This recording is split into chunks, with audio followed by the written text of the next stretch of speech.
Hola, bienvenidos al programa Entrevista. Una vez más, los saludamos desde Cuba. En esta ocasión estamos con un invitado muy especial. Se trata del doctor Leonel Fernández, expresidente de República Dominicana y uno de los más importantes académicos, estudiosos de las ciencias políticas de la región. Muchas gracias por tenerlo una vez más en RT en Español. Muchas gracias por su gentil invitación, Oliver. Doctor, quería comenzar precisamente por el tema de la academia. O sea, muchos presidentes cuando terminan un mandato, algunos deciden retirarse quizás para aprovechar el tiempo más libre, ¿no?, que les va quedando después de tanto tiempo dedicado a gobernar, el tiempo que requiere una administración. Otros siguen con cierto activismo político, pero son pocos los que, como usted, han desarrollado tanto la academia, dedicarse al estudio, a la producción de pensamiento, vamos a decirle así. ¿Por qué este camino? Bueno, desde siempre yo estuve vinculado con el mundo académico, ¿no? Cuando era estudiante universitario, empecé siendo profesor de escuela primaria, después de escuela intermedia, del bachillerato y finalmente profesor universitario. O sea que toda mi vida he estado vinculado al mundo académico. Y ya a nivel universitario fui durante varios años profesor en la Universidad Autónoma de Santo Domingo, que era la antigua Universidad Santo Tomás de Aquino, la más vieja del Nuevo Mundo, que cumplirá en el 2038 su quinto centenario. Y ahí estuve unos 15 años como catedrático de teoría de la comunicación, sociología de la comunicación, derecho de prensa. Estuve muy vinculado a esos temas, ¿no?, de temas comunicacionales. Por eso es tan buen comunicador, ¿no? Bueno, gracias por el elogio, ¿no? Ojalá esté a la altura de las expectativas que se crean. Por supuesto. Y ya luego también en la Facultad Latinoamericana de Ciencias Sociales en Flaxo. Ahí enseñaba política exterior de Estados Unidos para América Latina y el Caribe. Ahí duré varios años en este tema, ¿no? De manera que me era muy fácil, al terminar el primer periodo de gobierno, en el año 2000, crear la Fundación Global Democracia y Desarrollo, FUNGLODE, como un centro de pensamiento estratégico con la finalidad de estudiar el impacto de la globalización en sus distintas dimensiones, así como el fortalecimiento de instituciones democráticas, el Estado democrático y social de derecho en nuestro país y los temas relativos al desarrollo. Entonces, jóvenes sociólogos, politólogos, economistas se reunían para hacer investigaciones orientadas en estos temas, al igual que celebración de seminarios, talleres, eventos, lo cual ha culminado en la formación de una nueva institución que es el Instituto Global de Altos Estudios en Ciencias Sociales y Humanidades. Actualmente tenemos 14 maestrías y 2 doctorados, varios diplomados, y la diferencia con el resto de las ofertas académicas en el país es que combinamos profesores dominicanos locales, pero también con profesores cubanos, profesores que vienen de España, de Francia, de Italia, de Estados Unidos, de México, en fin, del mundo, porque la idea era compartir una perspectiva de lo global y el impacto que esto tenía en el ámbito nacional. Yo lo veo también como una iniciativa, como un interés de vincular lo teórico con lo práctico, es decir, personas, políticos que han ejercido la política y que, bueno, comienzan entonces a desarrollarse o se acercan o regresan a todo el tema del pensamiento, de la teoría. Cuán importante es que los políticos se sumen a esa industria del pensamiento, a la teoría. Claro. Yo pienso que el activista político, que puede ser muy eficaz en movilizar un proyecto político, estaría incompleto si carece de ideas claras, de un pensamiento que le indique el curso del mundo, las tendencias en su propio país, el cómo todo esto se expresa en el marco de la política. Y eso requiere estudio, requiere dedicación. Entonces, combinar los estudios que se realizan con una praxis política, ahí es donde se puede tener algún tipo de impacto, ¿no?, en la realización de un proyecto político. De manera que teoría y praxis política tienen que estar unidas. Si solamente realiza la teoría, se queda en un campo estrictamente académico abstracto, con poca posibilidad de influir en el proceso político concreto. Puede incidir en el mundo puramente académico, con las investigaciones que realiza, con las intervenciones que puede realizar, ¿no?, entrevistas, artículos que escribe, etcétera, pero no va a incidir en el cambio social, en el cambio político. Al revés, si solamente está en la práctica política y eso no se combina con el estudio, se convierte en un operador de la política, en un activista de la política, pero sus posibilidades de influir están mermadas, están limitadas. ¿Se es mejor presidente, mejor gobernante si hay ese conocimiento teórico? Sin duda alguna, porque te da una guía, ¿no? Te permite tener como una carta de navegación, sabes hacia dónde vas, porque estás informado o procuras estar informado. Y para tomar decisiones que sean adecuadas, el primer ingrediente es la información. Por tanto, yo pienso que un buen político tiene que ser un buen lector, tiene que tener avidez por el saber, por la información, y que eso sirva de base y fundamento para las decisiones políticas que se adoptan. Yo pienso que el conocimiento es una herramienta clave para adecuados mecanismos de toma de decisión. Doctor, y ya que estamos hablando de ese tema que toca estos puntos, quizás pueda hacer una pregunta algo provocadora, pero igual se la haré. ¿Cree que en la práctica política hay una especie de desprofesionalización?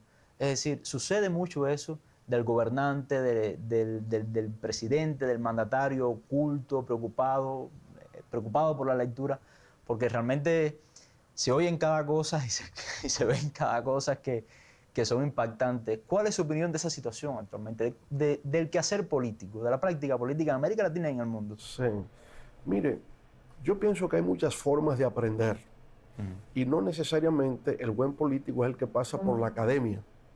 A veces alguien pasa por la academia y resulta un mal político.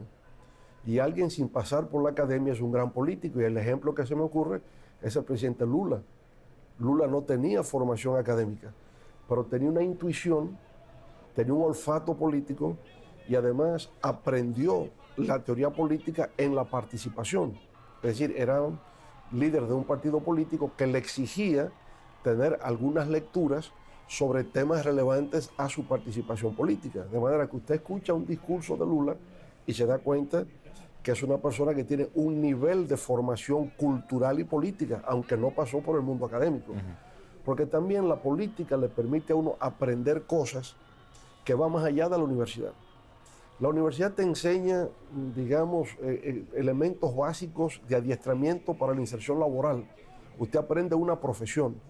Pero en la política usted tiene que conocer de cosas muy diversas que no tienen que ver con un estudio específico de una carrera, pero que es básico para usted participar en la política. Y eso se aprende en la socialización de las ideas, de ser parte de una organización. Nosotros mismos en República Dominicana aprendíamos más por ser parte de la lucha política que por ser egresados universitarios.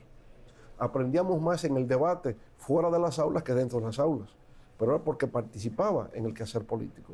De manera que yo siento que quizás lo que hay en América Latina es actores políticos que no sienten la misma pasión por las ideas. Y por consiguiente hay un vacío de pensamiento y cuando llegan al poder no saben conducir a sus pueblos por el camino de la prosperidad y el bienestar. Gente que se improvisa, porque también hay una actitud antipolítica. Hay una antipolítica.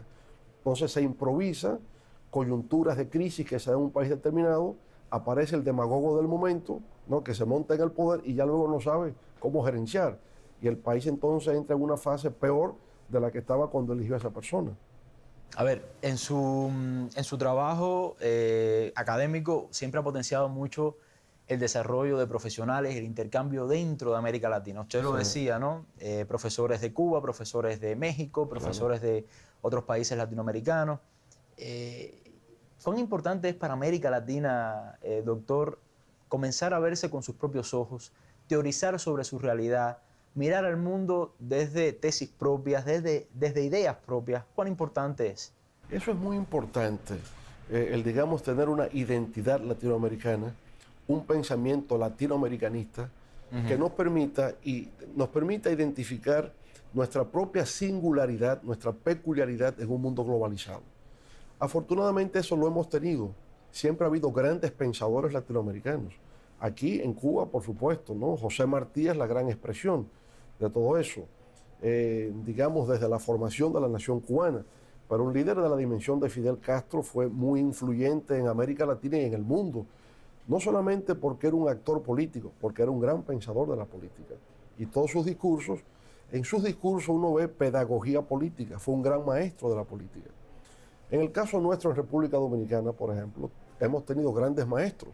Incluso mi generación se vio beneficiada por eso con una figura como Juan Bosch, ¿no? Actor escritor prolífico, además de notable político, un intelectual de primera fila, que hacía pedagogía política. Un Joaquín Balaguer, aún en el ámbito conservador, era uno de los grandes oradores clásicos de América Latina, con citas permanentes a los griegos y a los romanos. Es decir, era un actor imponente, ¿no? Cautivante. Entonces, mi generación en República Dominicana se benefició de eso. Pero el maestro Leopoldo Sea, en México, en el ámbito de la filosofía, un Pablo González Casanova, en el ámbito de las ciencias políticas, un Vania Bambirra en Brasil como economista, la escuela de la CEPAL, ¿no? Que empezó con Raúl Prebisch, uno de los grandes economistas latinoamericanos de todos los tiempos, y todo lo que significó la escuela cepalina como visión latinoamericana del desarrollo económico y social.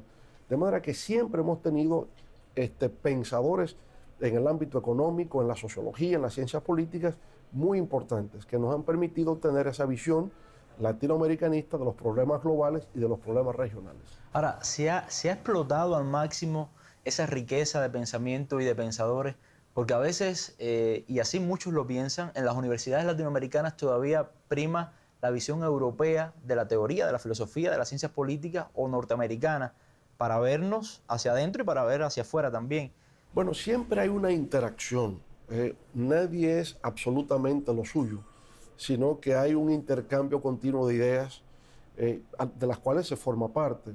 Por ejemplo, el movimiento independentista de América Latina estuvo influido por el movimiento de la Ilustración. La Ilustración no es una creación latinoamericana, pero hay una adaptación de la corriente de la Ilustración hacia nuestros pueblos. No se puede hablar, por ejemplo, de democracia liberal, sin pensar en Rousseau, sin pensar en Montesquieu. Las ideas nacieron de ahí, con una adaptación al ámbito nuestro. No se puede hablar de socialismo sin pensar en Carlos Marx, sin pensar en Federico Engels. No eran latinoamericanos, eran europeos, porque hay una tendencia hacia la universalización de determinadas ideas. Ya luego de lo que se trata es de cómo se adapta eso a su realidad concreta. Y ahí es donde está el elemento creativo latinoamericano. Obviamente también han surgido corrientes que son muy nuestras, nacidas aquí. En el ámbito del arte, el modernismo es una creación latinoamericana. Rubén Darío le engendró para el mundo el movimiento modernista en la poesía, a lo que siguió también Martí, ¿verdad? Rodó en el antiimperialismo, en Ariel, es una creación muy latinoamericana. Pero siempre usted se nutre de ideas y corrientes de pensamiento de carácter universal y adapta internamente a lo suyo. Ese pensamiento propio, esa visión propia también es muy importante a la hora de vernos como región en el mundo. Un mundo que usted se ha dedicado en los últimos años a describir, a hablar sobre el nuevo orden mundial, sobre las nuevas fuerzas que emergen. Entonces le pregunto, usted como político y como académico respetable, muy respetable en ambas áreas, ¿cómo ve América Latina en ese mundo cambiante? ¿Qué papel puede jugar? ¿Qué retos tiene? ¿Y qué brecha se le abre, ¿no?, para avanzar? Es amplia la pregunta. Sí, lo positivo es que tenemos conciencia de la necesidad de articular un pensamiento y un programa de acción política desde América Latina en relación con el mundo. Lo sabemos. Lo lamentable es que todavía no logramos articular plenamente. Por ejemplo, hay varios países de América Latina que están en el G20. Está Argentina, está Brasil, está México. 3 países en el G20. Sin embargo, no hay una posición de América Latina en el G20. No la tenemos. Brasil va con su posición, Argentina va con la suya y México va con la suya. Es una pena que no nos representen a todos en esas reuniones del G20. Usted tiene, por ejemplo, la integración latinoamericana. Pero dentro de la integración latinoamericana usted tiene Mercosur, que solamente son los pueblos del cono sur. Usted tiene UNASUR, usted tiene el sistema de integración de Centroamérica. Y dentro del Caribe, entonces usted tiene CARICOM, CARIFORUM y la Asociación de Estados Caribeños. Hay una multiplicidad de instituciones que aspiran a ser representantes de las subregiones del hemisferio para provocar la integración. Hay una atomización de instituciones. Al final es CELAC. pero CELAC también tiene sus debilidades. Lo que tenemos es una presidencia pro tempore, que varía. No hay un secretariado fijo, permanente, donde pueda haber intercambios de los ministros, que pueda haber reuniones continuas, que fijen posiciones de todo el continente con respecto a los problemas mundiales. No existe, lamentablemente. Y a veces cuando vienen partidos políticos de signos ideológicos distintos, entonces la cosa también se torna caótica. Avanzamos mucho en la etapa del movimiento progresista latinoamericano, pero no hay la misma vocación ni la misma voluntad cuando hay partidos conservadores que están en el poder y prefieren la relación de carácter bilateral que la integración multilateral propiamente, o la integración regional o subregional, como muchos creemos que es la vía correcta para tener una América Latina ante el mundo con posiciones unificadas. Hay mucha insatisfacción, incluso desde la izquierda, desde algunos partidos y organizaciones, con respecto a todo este grupo de organizaciones, movimientos o foros que se han creado para impulsar la unidad latinoamericana. Es decir, para muchos las expectativas no han sido rotas. La realidad se ha quedado por debajo de las expectativas iniciales. ¿Se debe solamente eso a lo que usted decía, a los cambios de partido, los cambios de gobiernos de diferentes matices? ¿O hay también otros problemas en cuanto a constancia, por ejemplo, para llevar adelante esos proyectos? ¿Cuáles son los problemas? Yo diría, en el caso de CELAC, que me parece es el proyecto más acabado que hemos tenido en términos de integración, porque los demás son proyectos subregionales. O sea, Centroamérica tiene SICA, pero solamente para Centroamérica. Tiene un proyecto Mesoamérica con México. Entonces, México y Centroamérica nada más. Y hay mucha interacción, hay mucho intercambio en todo eso, entre México y los países centroamericanos. Temas que tienen que ver con el comercio, que tienen que ver con la inversión, con protección del medio ambiente, con temas migratorios, de seguridad ciudadana. Hay muchos temas en común. Pero no tenemos nada que nos abarque completamente a los 33 países. Y eso, en la práctica, se traduce en pérdida de oportunidades. Y le doy un caso muy concreto. China, por ejemplo, ha querido encontrar un interlocutor en América Latina para hacer inversiones cuantiosas en lo que atañe a desarrollo de infraestructuras en la región. Se da una relación entre China y CELAC, perfecto. Y ahora para la ejecución, ¿quién es el interlocutor? No aparece. Hay un problema de logística, ¿no? De cómo se organiza esta CELAC, que le permita dar seguimiento continuo, que haya una política exterior común. Eso aparte de que en verdad no hemos logrado la integración de la región. ¿A cuánto asciende el comercio intrarregional? Insignificante, prácticamente inexistente. CEPAL ha planteado una cosa que me parece magnífica, que debemos prestar atención. ¿Cómo creamos el mercado común digital latinoamericano? ¿Por qué razón tiene que ser Amazon el que esté siendo el gran supermercado del mundo? Y nosotros en América Latina no podemos tener un intercambio comercial aprovechando la tecnología de la virtualidad, el mercado digital común, donde podamos colocar nuestros productos en el mismo sistema de pedir por Internet. No lo hemos logrado ni siquiera en un país. El comercio electrónico en América Latina es algo incipiente y el potencial que eso tiene es inmenso, pero no logramos hacerlo. Incluso cuando usted revisa la lista de socios comerciales de los países latinoamericanos, en los primeros puestos no hay ningún país latinoamericano. Claro. O en muy pocos casos, son raros los casos. Incluso le pasa a Cuba. Hay países con los cuales el gobierno cubano tiene excelentes relaciones políticas, pero cuando vas a las relaciones económicas están bastante deprimidas. Es decir, sigue siendo Europa, sigue siendo China, Rusia o Estados Unidos. Ahora, ese cambio de modelo, esa mirada más hacia adentro, ese estrechamiento, vamos a decir así, de relaciones comerciales, ¿es posible? ¿Es posible? Tenemos economías demasiado diversificadas, le podemos dar respuesta a todas nuestras necesidades a lo interno. Usted que fue presidente, que conoce bien el tema. Sí, sin duda, claro que podemos hacerlo. Podemos intercambiar en todo lo que tiene que ver industria farmacéutica, la industria automotriz, por ejemplo. Piensa en cualquier ámbito en el sector industrial donde perfectamente puede haber intercambios en América Latina. De hecho, si en estos momentos hay la búsqueda de un acuerdo de libre comercio entre Mercosur y la Unión Europea, por ejemplo, es porque efectivamente hay el potencial del intercambio. Y si eso lo pueden hacer con Europa, ¿cómo no lo podemos hacer entre nosotros mismos? Yo pienso que la voluntad existe, porque hay voluntad. Yo pienso que las condiciones productivas existen, lo que no se ha dado es la mecánica, la coordinación para hacer eso posible. ¿Y esa mecánica no puede ser reflejo de una falta de voluntad también? Yo diría, es falta de coordinación, a mi modo de ver. Porque usted va a los cónclaves internacionales, a los encuentros de jefes de Estado y de Gobierno, y todo el mundo se manifiesta a favor de que esas cosas se hagan. Por eso no quiero lucir como que soy muy crítico con CELAC. Yo valoro lo que es CELAC y sé que ha sido un gran paso hacia adelante en la integración. Lo que veo es la eficacia práctica. Y en la eficacia práctica todavía no hemos avanzado, porque quizás falta la logística para hacerlo. UNASUR, por ejemplo, tiene una buena capacidad organizacional. Ellos reúnen a los ministerios, Ministerio de Educación, Ministerio de Obras Públicas, Ministerio de Salud, y como ministerios se reúnen periódicamente para trazar las pautas de América del Sur. En los últimos tiempos, obviamente, no ha estado funcionando. Después que el presidente Ernesto Samper terminó como secretario general, no han escogido al nuevo secretario general de UNASUR. Pero también internamente está muy fragmentado hoy día. Y esa fragmentación conlleva la inoperancia. Está hoy UNASUR cruzado de brazos.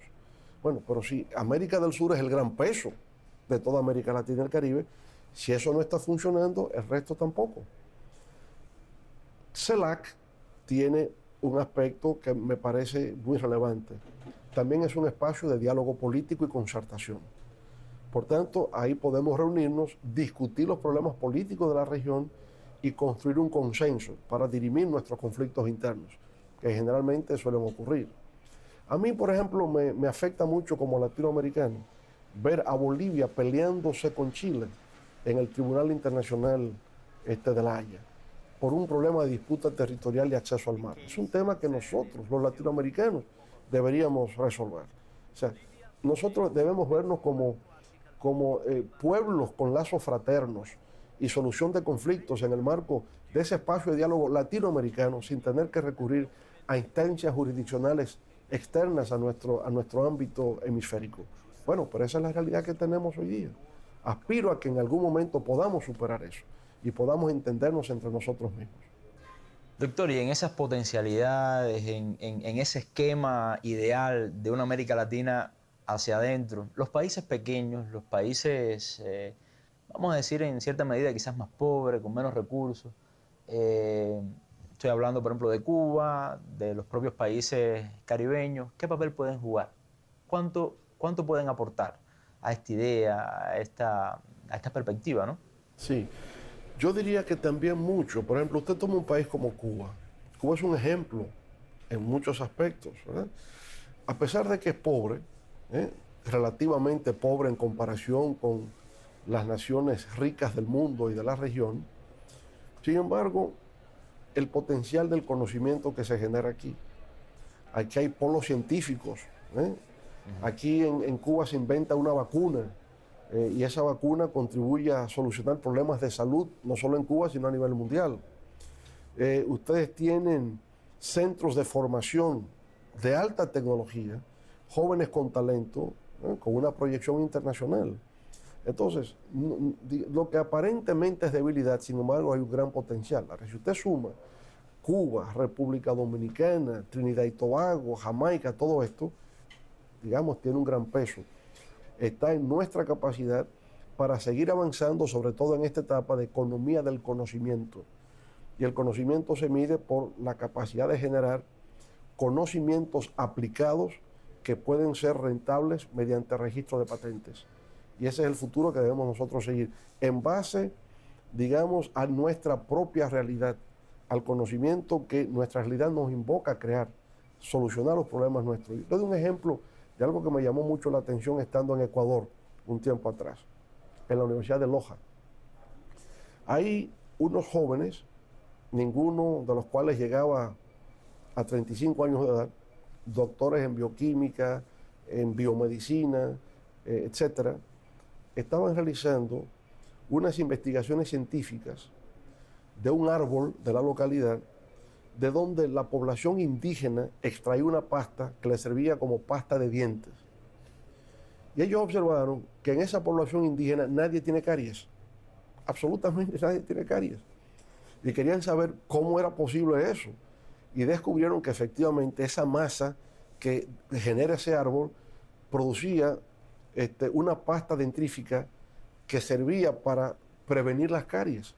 Ahora, si ellos logran patentizar eso y vender una pasta de dientes a nivel mundial que evita las caries, Ecuador sería uno de los países más ricos del mundo, ¿verdad? Porque se vendría esa pasta de dientes en todas partes para que nadie tenga caries.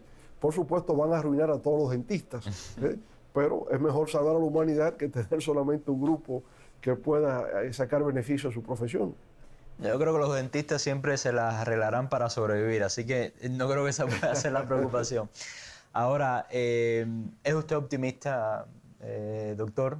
Y de alguna manera le pregunto también, discúlpeme, ¿podemos contar con usted para todo ese camino largo que aún hay que recorrer? Sin duda alguna, cuando usted me pregunta lo del optimismo, recuerdo una obra de Voltaire que se llama Cándido o el optimismo.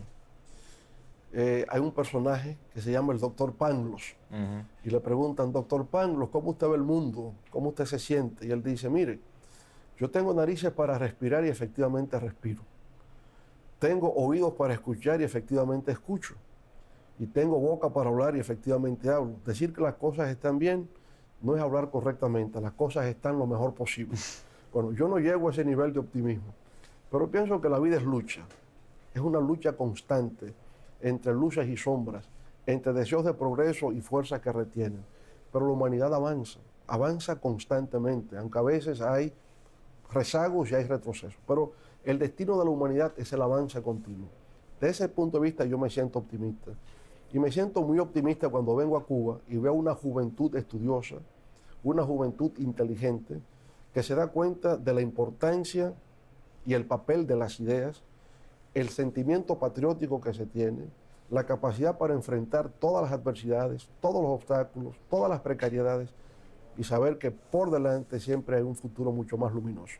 Así que desde ese punto de vista sí me siento optimista y sé que las fuerzas del bien siempre resultarán triunfantes en el discurrir de la historia. Bueno, yo me voy a despedir con una frase muy cubana. 1.000.000 de gracias por habernos dado esta entrevista, por haber compartido con nosotros durante casi media hora con nuestro canal, con RT en Español. No, gracias Oliver por la gentileza de su invitación y le deseo muchos éxitos en su carrera periodística.